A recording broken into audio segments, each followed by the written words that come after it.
razilasci, raskidi, rastanci, razvodi i tako dalje. To se nadovezuje na ono postnatalna depresija i tako dalje. Znači, postoje razne zajednice. Bračne, prijateljske, monaške, profesionalne, kumovske, prijateljske, rođačke i kakve god.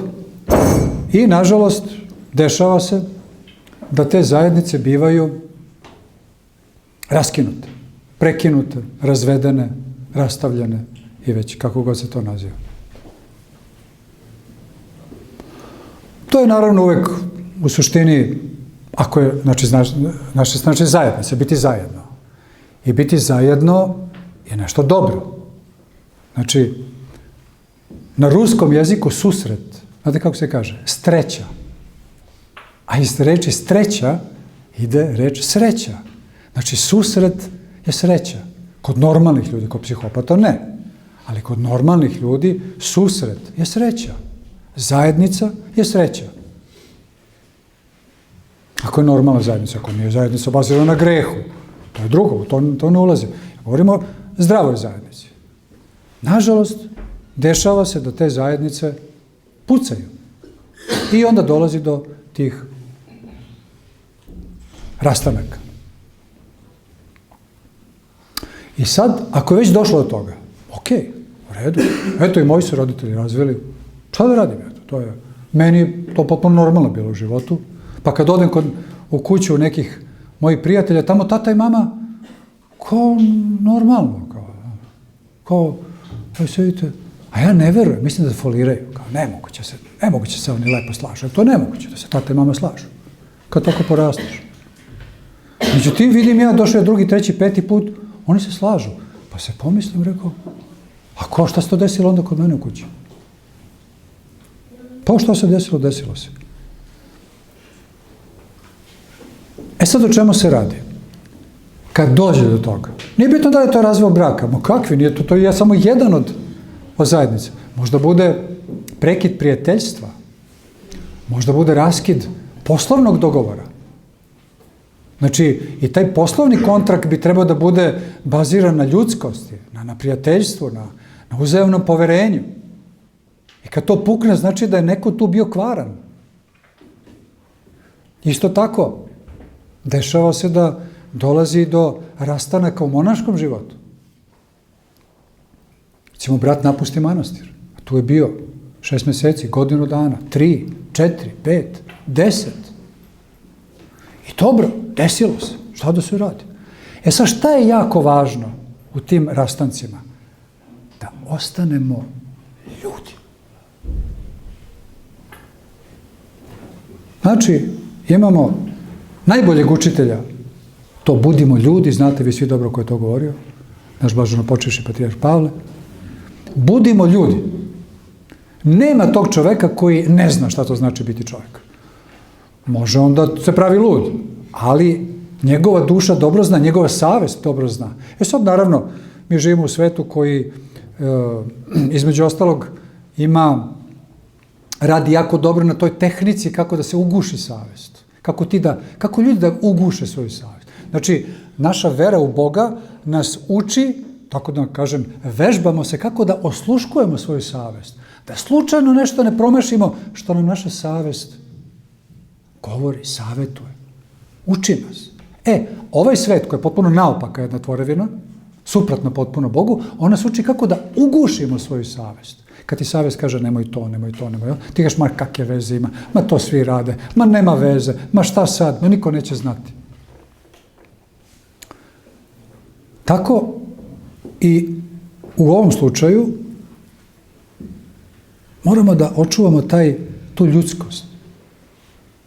Pa prema tome, ako je već došlo do toga, ajde se potrudimo da ne ostane gorak ukus, da možemo, u kakvim god smo bili konfliktima, mukama, da jednoga dana, kad se sretnemo na ulici, ili na nekom veselju, nekom krštenju, ili pa nebitno, da možemo se pogledamo u oči I kažemo, gde si, pomoz Bog, zdravo, dobar dan.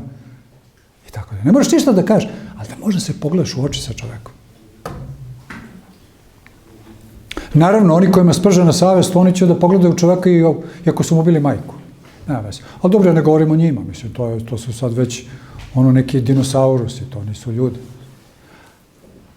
Ali čovjek ako iole malo ima savesti, i ako je nešto zabrljao s nekim, njemu će biti neprijatno, pa će, kaže, on ide onim putem ili ona ide onim putem, a ja ću drugim putem. Prosto nešto mu srce ne da se sretne.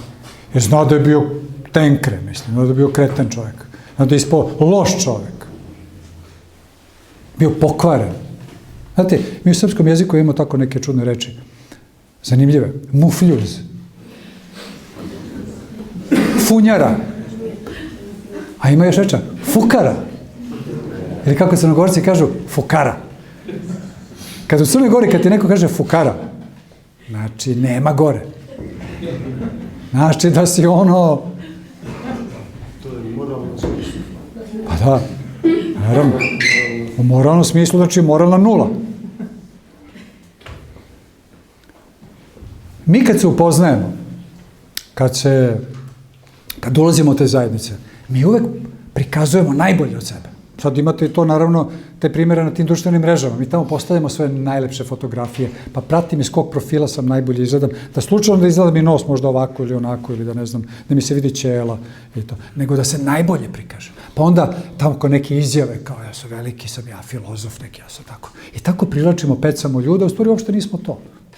To je neka fasada naša koja je tako našminkana.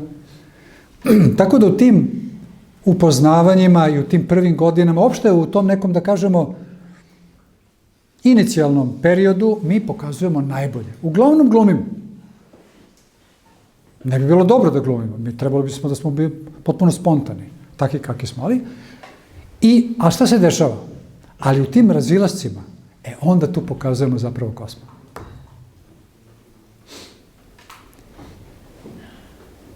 I to je loše, jer tada gledamo da povredimo, da otmemo što više, da zgrabimo što više, da slučajno nešto ne izgubimo, da sad to je sad ili nikad.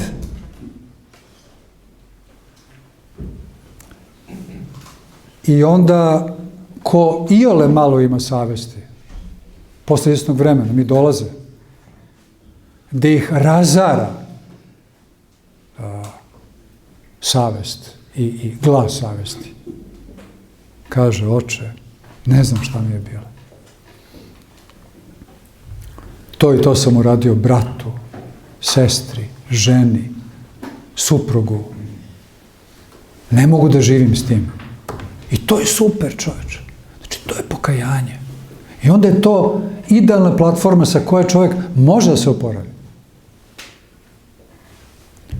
Zato je jako važno, kada vidimo da ne ide, da čak i ako malo izgubimo, da je naša savjest mirna. Razišli smo se i ja sam, što se mene tiče, učinio sve da to bude ljudski. I kad ga vidim ili kad je vidim, bilo gde, ja sam miran. Ja sam u stvari pobednik.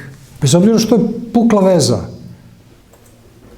monaška, prijateljska, ljudska, poslovna, ljubavna, bračna, roditeljska. I ti si pobednik zapravo. Kogo da te ovo izradio? Ko ti je oto lovu, imanje, ispljuvote, pred zajedničkim prijateljima te ponizio, samo da bi on. Na kraju balade, u stvari ti si pobednik. Jer si ti možda malo izgubio, ali si ti pred Bogom čist. Moralna pobeda vrlo često je materijalni gubitak. Ali je moralna pobeda, nije tebi milo što si ti pobedio njega što je on ispao mufljuz. Nego prosto ti je duša mirna. Bog te blagoslovio. Ne može drugačije. Bog gleda na srce.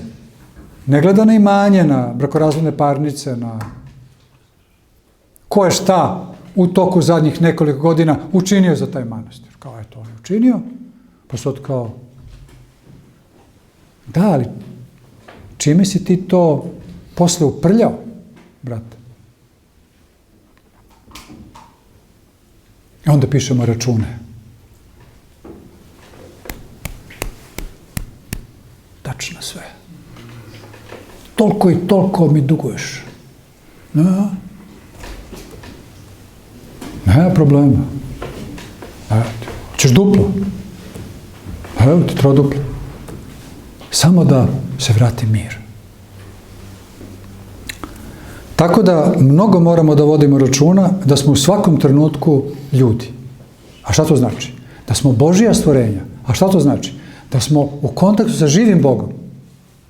I da On tačno prati kako se mi ponašamo i ako smo njemu ugodni, ako smo ljudima ugodni, ako smo ugodni svim kosmičkim zakonima, univerzuma, onda mi imamo njegovu blagodat. I nama je milo u srcu. Možda mi je oto jednu kuću i drugu i treću i upropastio me i okleveto me kod... Ali meni je u duši mir. I to je najvažnije. Ja sam mogao da mu otmem jednu kuću i drugu i da ga izradim i da ga, ne znam, namestim i da... A šta vredi kad je meni posle pakao u duši? Kad ja moram da pijem, se drogiram, da ludujem. Tako da mnogo vodimo računa šta radimo sa svojom dušom. Mnogo moramo da vodimo računa. Jer u Evanđelju kaže, i ako ceo svet zadobiješ, a duši svoje naudiš, ništa nisi uradio.